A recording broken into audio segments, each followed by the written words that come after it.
MLC కవిత మధ్యంతర బెయిల్పై తీర్పును కోర్టు రిజర్వ్ చేసింది.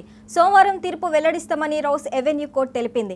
కుమారుడికి పరీక్షలు ఉన్నాయని ఎమ్మెల్సీ కవిత బెయిల్ అడగటం మానవతా కోణంలోకి రాదని ఈడీ కోర్టులో వాదించింది. కవిత కుమారుడిని చూసేందుకు కుటుంబంలో చాలా మంది ఉన్నారని, ఇప్పటికే కొన్ని పరీక్షలు అయిపోయాయని పేర్కొంది.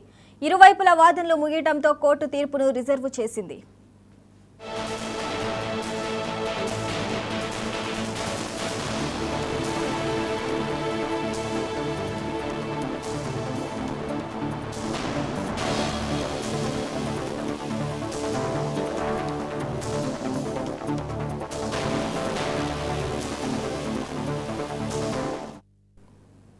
ఎమ్మెల్సీ కవిత మధ్యంతర బెయిల్పై తీర్పును కోర్టు రిజర్వ్ చేసింది.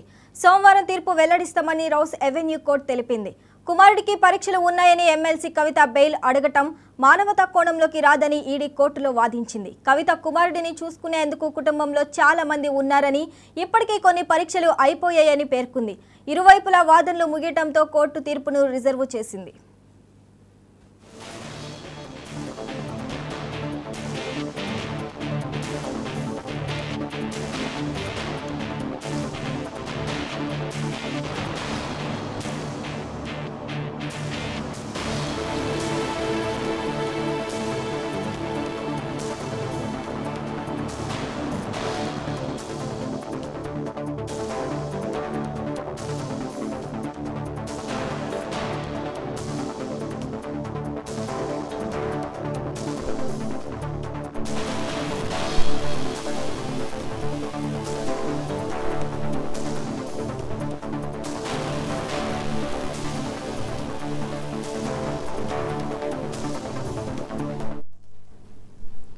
ఎమ్మెల్సీ కవిత మధ్యంతర బెయిల్పై తీర్పును కోర్టు రిజర్వ్ చేసింది. సోమవారం తీర్పు వెల్లడిస్తామని రౌస్ ఎవెన్యూ కోర్టు తెలిపింది. ఇక దీనిపై మరింత సమాచారం మా రీజనల్ కోఆర్డినేటర్ రాజ్ కుమార్ అందిస్తారు. రాజ్ కుమార్ చెప్పండి.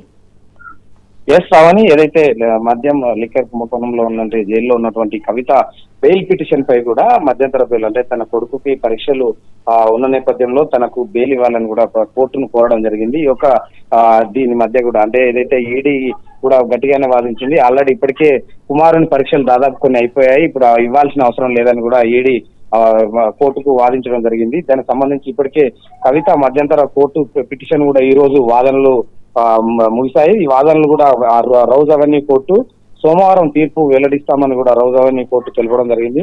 సాధారణ బెయిల్ విచారణ కూడా ఏప్రిల్ 20 వరకు వాయిదా వేయడం జరిగింది. ఏప్రిల్ 20 ఉదయం కూడా ఈ యొక్క విచారణ తీసుకునే నేపథ్యంలో ఇప్పుడు మాత్రం అయితే ఏదైతే తన కొడుకుకు సంబంధించి మానవతా కోణంలోకి రాదని కూడా ఈడీ వాదించినప్పటికీ తనకు తప్పకుండా ఇవ్వాలి అని కూడా కవిత తరపు న్యాయవాదులు కూడా వాదించడం జరిగింది.